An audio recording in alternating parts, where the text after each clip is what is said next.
So it was a rainy day, and I'm a kid. I'm bored. I'm looking out the window, and there he is. So this donkey lets him off right in front of the house, and I'm looking. I'm like, what the hell is that? And apparently, it's his world's version of like Uber or Lyft, and except they call it Dad Ass. So he comes up to the door. He's smoking a cigarello, and then he introduced himself.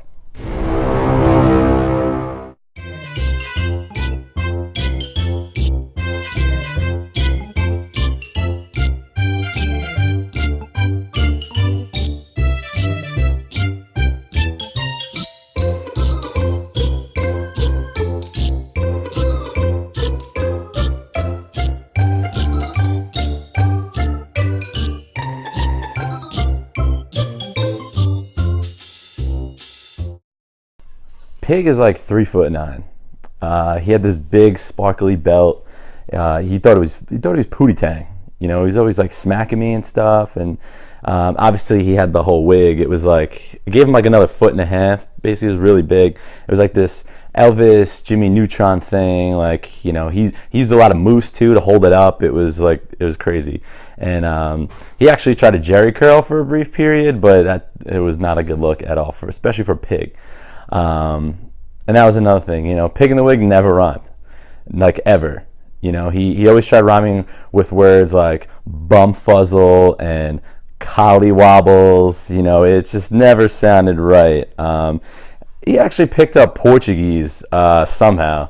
Still never understood that one, but he was fluent in Portuguese. Yeah.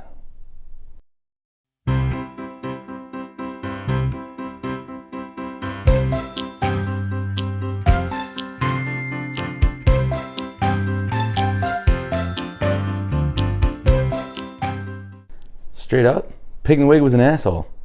He wasn't this fun-loving, let's go on adventures and make magic happen kind of pig. No. Pig in the Wig's favorite thing to do was to get really fucked up, chug a glass of milk, and then he would magically appear in the middle of the night just to shit and throw up all over my bedroom. And he loved Snickle Day. I don't know where this holiday came from, but he would hide a pickle somewhere in the house, outside, but most of the time it was usually in his ass. What are these pigs celebrating? And as chubby as he was, though, surprisingly, really good on a unicycle. Impeccable balance, speed. You know, he's really quick around the house, but he mainly used it to, you know, crop dust, and that never smelled good.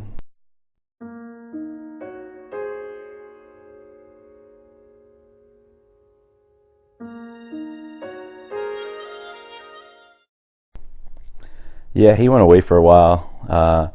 It was almost a year we didn't see him, but then, you know, back when we were in high school, my parents went out one night and I decided to throw a party. So we're all hanging out, we're getting wasted, and then Brian's like, hey, we're missing a case of beer. And back then, you know, that stuff was valuable. That was like gold to us. And, you know, next thing I know, we find the Pig in the Wig, passed out, naked, in my parents' bedroom, covered in shit and throw up. And at the time, you know, I thought, oh no, here we go again. You know, Pig in the Wig just never knew when to stop. You know, one day he stumbles in drunk off his ass, you know, so I run up to him and I smack him straight across the face with a pack of bacon, like the extra thick cut. And you know, I've never seen anybody so humiliated and you know, embarrassed in their life. And the last thing he says to me is, a pack of bacon to my face. A pack of bacon gives me the collywobbles.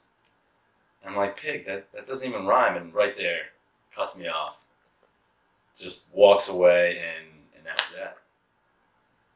And it was like a pig-sized load off of our shoulders.